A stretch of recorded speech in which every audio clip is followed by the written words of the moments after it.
Hello, this is Orrin Lieuwen with Lionheart Leadership, and I'm going to do a book summary on the book Atomic Habits by James Clear.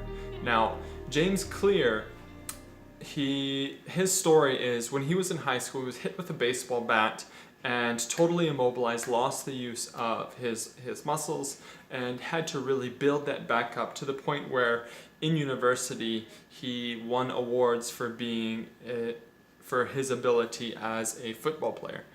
And so he really has the expertise to write this book. And so atomic habits being the small habits, right, atomic, that yield massive results over time that make a huge difference in your life. That's what an atomic habit is. He says, you do not rise to the level of your goals, you fall to the level of your systems. And so instead of deceiving ourselves and setting massive goals, just say we need to focus on our systems, our habits.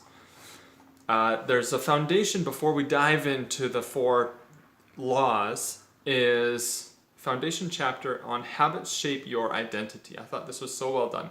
So there's 3 levels that we have. There's the level of our behavior and our results. Level 2, the process, is our systems and our habits. And then level 3, concerning our identity, what we believe about ourselves. And so when we set habits and try to change things, usually we focus on the top 2 levels, results and our own habits and processes.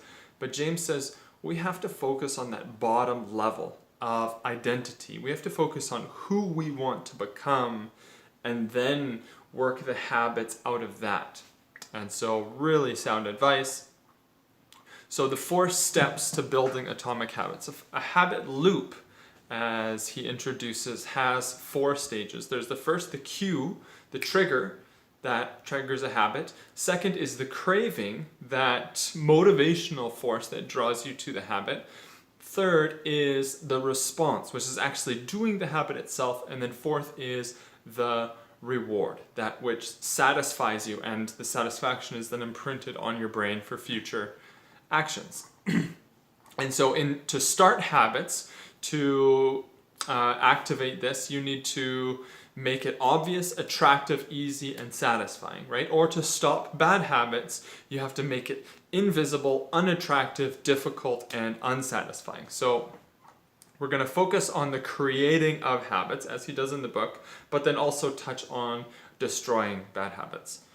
So the first law, following the cue, is to make it obvious, right? Or for bad habits to make it invisible. And so first thing we need to do is become aware of our habits. What are the habits that you have?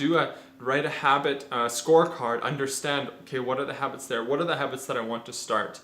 To start a new habit, you need to set an implementation intention, or just as specific as you can get for starting a new habit at this date, at this time, in this place, is going to drastically increase your chances of performing it. And then as well, your environment is quite important. If you have a neat and orderly environment, something that sticks out is, well, it's going to stick out. If it's a messy environment, something that you want to cue can just fit in with the mess, right, and get lost in time. So craft your environment and make your habit obvious that you want to do. The second law, following the craving, the attraction, is to make it attractive, right? And so the more attractive an opportunity is, the more likely it is to become habit forming. And so one of the ways that he talked about doing this, so because we have the dopamine loops in our head, the reward, which is not just during the habit, but it's also the anticipation of it, that one of the things we can do is temptation bundling. And so packaging things that you love to do with the habit that you want to start, right? And so, for example, a man who loved watching Netflix but wanted to get more exercise, he rigged his TV to his exercise bike, so he could only watch TV when he was exercising. And then what would happen, the goal is that what he loves to do, watching Netflix, is going to be associated in his mind with exercising. And so that's a way you can rig the habit you want to start as something that with something that you love to do, right? With that association.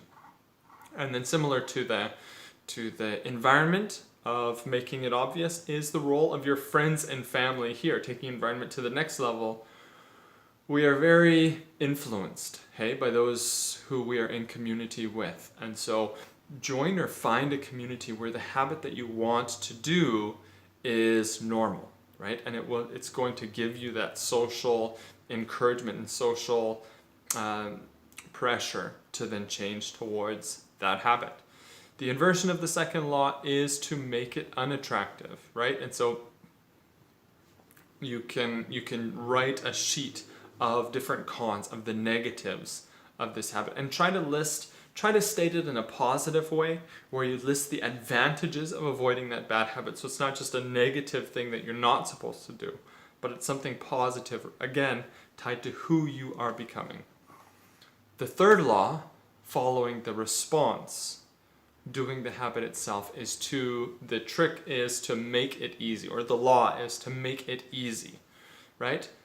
Actually performing the habit. The best way to learn is to just do it, right? And so there's a couple things on this. First is we can get caught up in the preparation phase to procrastination, never actually get started on our habits.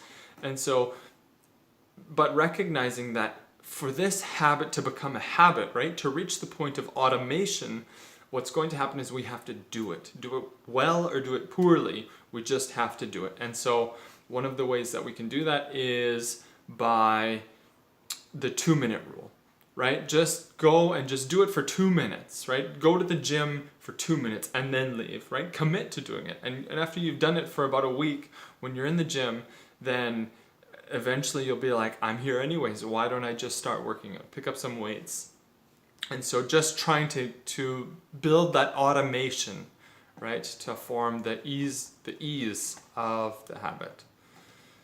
So, and then in the inversion, right, is the making it difficult. If you want to stop a bad habit, you have to make bad habits difficult. And so one of the ways that you can do this is by a commitment device or a contract, right?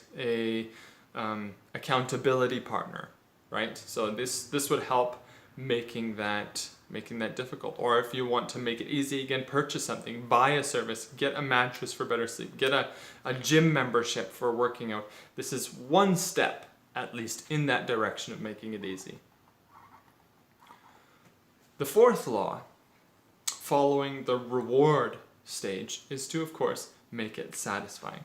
And so the cardinal rule of behavior change is what is immediately rewarded is repeated, right? What is immediately punished is avoided. And so this is what makes it difficult, because good habits tend to be difficult short-term, but rewarding long-term, right? Whereas our bad habits are rewarding in the short term, but then negative in the long run.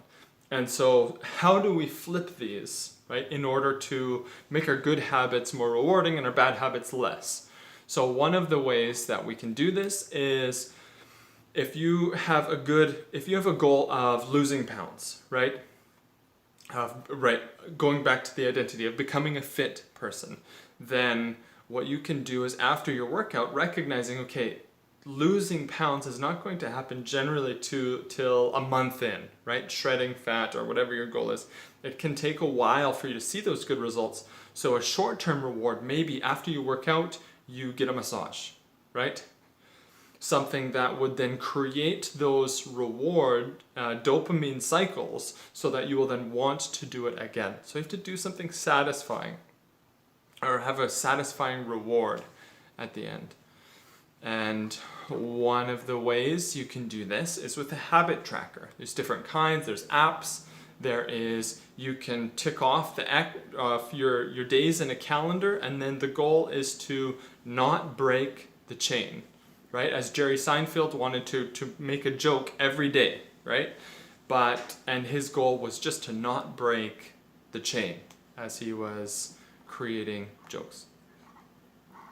So this was mostly the book. At the end, there was a couple other chapters on the talent versus hard work, right, and the balance in between, or the Goldilocks rule, meaning that you can't be too bored, it can't be too understimulating, or it can't be too difficult. There has to be just the difficulty for you that's going to push you past your comfort zone, but that is also doable.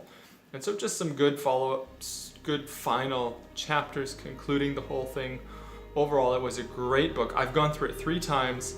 I would recommend anyone to read this book and learn to build atomic habits into your life.